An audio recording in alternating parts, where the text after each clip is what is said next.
Olá para você que acompanha a programação da TV Câmara e também da Rádio Câmara. Obrigado pela sua audiência. Estamos começando o programa Espaço Aberto. Hoje, para falar sobre economia, recebemos aqui no estúdio da Rádio Câmara FM o economista Carlos Setti. Obrigado pela sua presença, seu Carlos. Seja bem-vindo. Sempre um prazer estar aqui.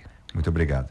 Para a gente começar o nosso bate-papo sobre economia, é importante saber como é que a economia do Brasil está num contexto global, né? Depois da troca de mudança de governo, na sua avaliação como economista, e não só na avaliação, mas na percepção do dia a dia, já houve alguma mudança significativa na economia brasileira? Olha, houve uma mudança significativa em relação à equipe econômica do governo. A substituição dos antigos ministros e presidente do Banco Central pelo atual Meirelles e o Ilan Godfrejan, eu acho que foi uma mudança positiva no caminho certo do que tem que ser feito para recuperar o país. Porém, o país é o mesmo, né? As dificuldades são a mesma. A simples troca do poder político, que ainda está um pouco amarrado até a espera da votação final do impeachment da ex-presidente agora em agosto, não se pode talvez tomar decisões mais fortes. Mesmo assim, alguma coisa andou na visão do cenário do mercado, das pessoas que produzem. Nós temos a percepção de que o país parou de andar para trás. Eu acho que isso já é um passo. Temos muito o que fazer, porém eu penso que só o tempo vai nos ajudar definitivamente para que a gente possa caminhar num processo de recuperação. Mas a expectativa mudou e há uma esperança de que no último trimestre do ano as coisas possam efetivamente serem melhoradas. Bom, e diante dessa dificuldade do brasileiro em conseguir melhorar um pouquinho a sua renda, a sua vida, acaba tendo que fazer um empréstimo, né? O crédito é a solução, porque o brasileiro nos últimos anos, não sei se eu estou enganado nessa visão, mas se habituou a ter mais facilidades de compra, melhorou um pouquinho a situação antes da crise. E aí a crise derruba esse padrão de vida, mas as pessoas querem continuar consumindo. E aí vai emprestar dinheiro, vai em busca de crédito. Só que com a dificuldade de pagar, muitos têm o nome sujo e acabam emprestando do outro, né? O empréstimo do amigo. Como é que o senhor enxerga essa situação? Como é que o senhor avalia o crédito hoje em dia e essa situação de que 40% da população brasileira já precisou pedir o nome emprestado para fazer empréstimo? Eu vejo com grande preocupação, porque a pesquisa também mostra que a maioria dos que pegam o nome emprestado, seja do pai, do sogro, do cunhado, do irmão, uma grande parte não paga. Acho que é um pouco o perfil já de quem pede emprestado o nome. Evidentemente que nesse quadro existem exceções de pessoas que cumprem. Então, outra questão é que muitos estão tomando o empréstimo, creio eu, não para aumentar o consumo, mas para pagar dívidas. Muita gente está enrolado com limite de cartão, de limite de cheque especial, onde os juros são altíssimos e pede emprestado de uma outra fonte, porque o nome dessa pessoa já está sujo, normalmente no SPC, no Serasa, mas a maioria pede dinheiro emprestado de outros para acertar a própria dívida. E a grande parte depois ainda consegue não pagar. E aí gera um problema maior, porque quem vai ser responsabilizado por isso não é quem deixou de pagar, né? Isso não é. Então, porque é o nome do CPF, né, do RG, de quem emprestou, de quem cedeu o nome. E aí nós temos duas situações, a de quem já tinha um nome sujo e pediu emprestado um outro nome, quem enrolou, quem envolveu um outro nome que tinha o CPF normal e acaba ficando numa situação difícil, portanto, também sem ter acesso ao consumo, porque o nome ficou sujo. Existe alguma saída, uma dica de economista para quem está nessa situação, para não se endividar, para não sujar o nome de um amigo? O que fazer? Com certeza, acho que primeiro é uma atitude pessoal, né? Penso que as pessoas normalmente deveriam se virar por conta e não ficar envolvendo outros nomes. E normalmente aí tem um apelo afetivo, né? Pede pro pai, pede pra irmã, pede pro sogro, aí envolve aquela questão afetiva e a pessoa acaba cedendo, né, esse nome. Eu penso que primeiro é uma atitude de não fazer, e segundo, da pessoa para quem foi solicitado dizer não. porque sabe que lá na frente o nome vai ser envolvido e vai perder o próprio crédito, vai perder o conceito. E uma das coisas que eu acredito que o brasileiro preza é o seu nome. E se ele começa a perder o nome em termos de crédito, ele começa a perder toda uma vida social. Perfeito. Eu acredito que essa seja uma consequência do que o país está vivendo, né? Essa dificuldade. E o que mais afeta nessa questão da renda é o emprego ou o desemprego. Como é que o senhor avalia a questão do emprego e desemprego no Brasil nos últimos, pelo menos, 12 meses, 1 ano e meio, já que a crise está se instalando aqui no país? A situação do desemprego no Brasil é grave, né? No período de 12 meses que você falou, as estatísticas publicadas essa semana dão um número de 1.700.000 pessoas que tinham carteira assinada, que perderam o emprego e estão desempregados. No Brasil? No Brasil. 1.700.000, das quais 500.000 pessoas perderam emprego nesse último semestre de 2016. O que a gente leva que são pessoas que tinham carteira assinada, portanto tinham renda estável, tinham emprego, que estavam com a sua vida de recolhimento, de previdência, tudo certinho, começam a ter outros tipos de problemas.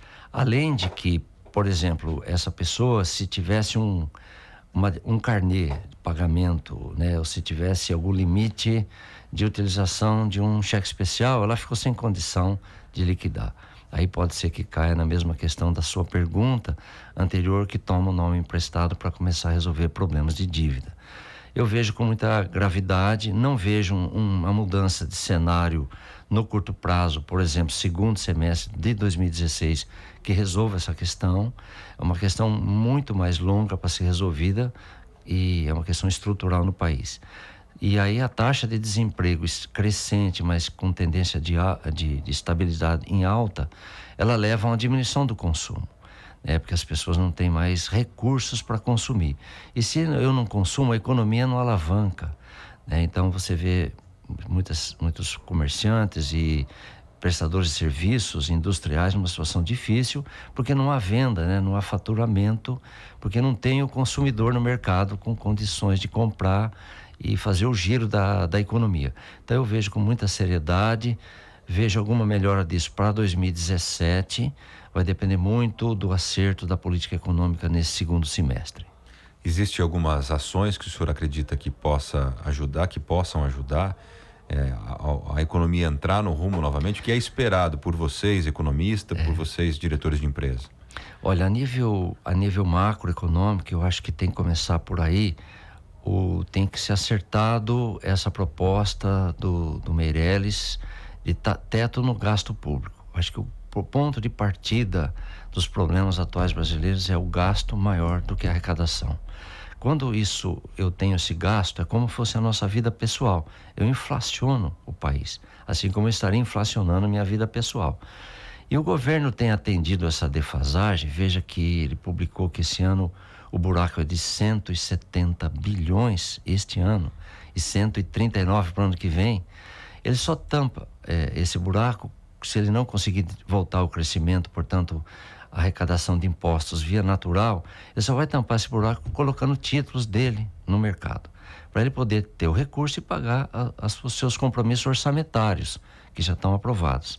E por isso que o juro não vai baixar tão cedo, né? E o governo vai se endividar mais por conta desse buraco, ele vai ter que tomar emprestado. E se a gente não resolver o problema do gasto, a gente não resolve os outros. Outro esforço que nós percebemos, e talvez aí por falta de consumo, por falta de movimento na economia, a inflação está com tendência de baixar, né? De 10,5% do ano passado, está se esperando algo como 7,5%.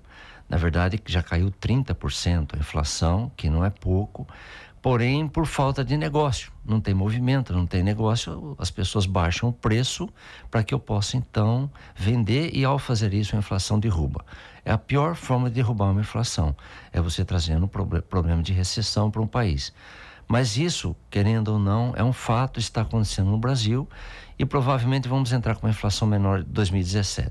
Se o governo tiver credibilidade e acertar, eu acho que nós podemos alavancar a economia já com crescimento positivo a partir do ano que vem. Ainda nessa linha, né, de perspectiva, uma outra pesquisa, um outro número fala pra gente que o Brasil é o terceiro país com maior carência de mão de obra qualificada, né? Em um momento em que a gente perde 1.700.000 postos de trabalho e ainda a população não é qualificada, não encaixa, né? Então, na visão econômica, como é que é essa comparação do Brasil sem mão de obra qualificada ainda perdendo vagas de emprego? É um cenário muito difícil, porque o Brasil sem mão de obra qualificada não tem produtividade. Só para dar um dado mundial, a produtividade do trabalhador alemão ou americano em relação ao Brasil é 5 vezes mais. Então, se você pegar um operador de máquina, de linha de produção, né, ou uma vendedora de balcão do comércio, a produtividade do primeiro mundo é 5 vezes mais que a do brasileiro. E uma das razões é a falta de qualificação. Às vezes você encontra pessoas talentosas, mas precisa qualificar. Ou seja, ela precisa conhecer algumas técnicas, alguma coisa a mais para ela ser melhor ainda do que ela é, já que ela tem um talento natural para fazer. Mas a maioria das pessoas não identificam esse talento. Então o Brasil precisa melhorar muito, só tem uma forma de melhorar que é através da educação. Eu sou professor universitário também. Mas não adianta mexer só na universidade, nós temos um plano de educação de base, né? Temos que mexer lá até a 8ª série mesmo, né? Até o 3º colegial mesmo, porque o aluno que chega para a universidade sem preparo nenhum. Ele não tem base nenhuma e você joga uma informação universitária para ele, que normalmente ele não tem condições de acompanhar. Então, nós temos que mexer para qualificar a mão de obra na questão educacional. E também na questão técnica. Não acredito que o Brasil precise de tanto diploma de curso superior. O Brasil precisa de técnicos. Eu sou diretor de uma grande indústria. Eu tenho muito mais necessidade de técnico que de gente universitária. Os currículos que chegam, a maioria tem universidade, mas o cara não é um bom técnico. Então, o Brasil precisa de técnicos. Então, as escolas técnicas têm que ser mais valorizadas. Porque a universidade hoje é muito fraca. A bem da verdade, as universidades são fracas. As pessoas saem com diploma, mas não saem com conhecimento. Então, mão de obra qualificada, que melhoraria a renda. A mão de obra melhoraria a renda, a distribuição de renda e o poder aquisitivo da população. Só pode ser resolvido com educação. E, a meu ver, começa na educação de base. A gente, quando fala de economia, sempre joga a responsabilidade pro macro, como essa palavra que o senhor usou, né? Ao governo federal, ao governo estadual. Mas nessa questão da educação e da qualificação profissional, acho que os municípios têm grande poder de transformação, né? Instituindo cursos de qualificação para a população do município. O senhor acha que é mais ou menos por isso mesmo? Eu acho que é por aí. Pode ver que, em linhas gerais, o governo federal já delegou para os municípios essa questão da educação, né? E tem que ser por aí. Delegou para o Estado e o Estado jogou para o município, né? Então, haja orçamento municipal para atender todas essas questões, né? E aí é uma outra questão que daria um outro programa aqui. Mas, por exemplo, joga tudo para o município. Aí, né, eu até creio que os municípios de forma já estão melhores preparados para atender essa demanda. Estão. Porque eles estão mais perto, né? Estão mais perto do cidadão. Né, estão mais próximos. Sabe qual é a necessidade, isso, né? Por exemplo, Bauru tem um perfil de uma indústria, Agudos isso. tem outra, Piratininga de uma outra forma. Sim. E aí acho que trazer para essa população um curso de qualificação específico para aquele momento do município. Isso, né? Perfeito. Inclusive para as necessidades daquela região, né, para o processo de industrialização ou não daquela região. O que está faltando cada vez mais é recurso para fazer isso. Agora, a ideia de descentralizar não é ruim, porque realmente os municípios sabem melhor as suas demandas. Tá, e para a gente finalizar, ainda amarrando esse assunto, uma alternativa para quem já tinha uma profissão, acabou sendo demitido nessa leva, nesse tsunami, né, de 1.700.000 demissões, mas sai com uma profissão. Uma alternativa que o governo criou e que parece que tem dado certo é o microempreendedor individual, que cresceu, né, diante dessa... Acho que até uma balança, né? Diminuir o emprego, tem que aumentar o cara que está lá precisando trabalhar sozinho mesmo, por conta própria. Esse crescimento dos MEIs é positivo? Esse crescimento é positivo. Ele vai de alguma forma minimizar o impacto do desemprego. Porque muitos profissionais que estão desempregados hoje são bons profissionais, fazia bem o que fazia. Então, um exemplo, uma pessoa que era um mecânico e de repente perdeu. O que a gente vê na pesquisa é que antes de ser MEI, né, o microempreendedor individual, ele já procurou emprego. Ele voltou a procurar emprego, ele não encontrou. Tentou, não encontrou. Aí ele vai para a alternativa, porque ele precisa continuar trabalhando, tendo um ganho. Então ele vai para o microempreendedor. Então isso dá uma alternativa, no exemplo que eu dei, se ele era um mecânico, dele começar alguma coisa como mecânico, sua oficininha, alguma coisa, e ele ter o ganho dele e quem sabe ser um grande empreendedor. Mas é uma alternativa depois de ter procurado muito e não ter encontrado emprego. Mas acho que a saída do MEI, para quem começa, é ótimo, porque a questão tributária é mínima e a pessoa já começa a recolher a sua previdência, não perde Exato. tempo, porque na nova regra o cara vai ter que ter tempo de registro para poder se aposentar junto com a idade. Então acho que é uma grande alternativa, tende a aumentar a abertura das MEIs. Se eu não estou enganado, gira em torno de R$ 50 mensais o gasto, já incluindo previdência e impostos das notas, né? De tudo que você tirar de nota não vai passar de R$ 50 mensais, desde que você não ultrapasse R$ 60 mil anuais, é isso? Exatamente. Continua isso. assim, não mudou? Continua assim, não mudou, exatamente isso, por isso que é um incentivo. E depois é normal que, tomara que todo mundo saia dessa faixa dos 60 mil anuais, né? Que é sinal que o cara deu certo e ele está tornando um empreendedor mesmo, né? Não mais um microempreendedor. É uma microempresa aí. Uma microempresa. Então é até bom que ele saia e comece a pagar impostos normais, porque é sinal que deu certo e está crescendo, né? E só para finalizar agora, a questão do MEI ainda tem o lado negativo, porque as empresas já começam a aproveitar, né, e não contratar o funcionário de carteira assinada e aquela chamada pejotização, né, que é contratar uma pessoa jurídica para fornecer nota. Isso é negativo mesmo? Mas apesar que esse negativo também é um momento de dificuldade, né? Depende muito da maneira. Por exemplo, se você vê que tem, de alguma maneira, tem trabalho e a pessoa está tendo uma renda que vai possibilitar ela sobreviver e crescer, eu não vejo negativo.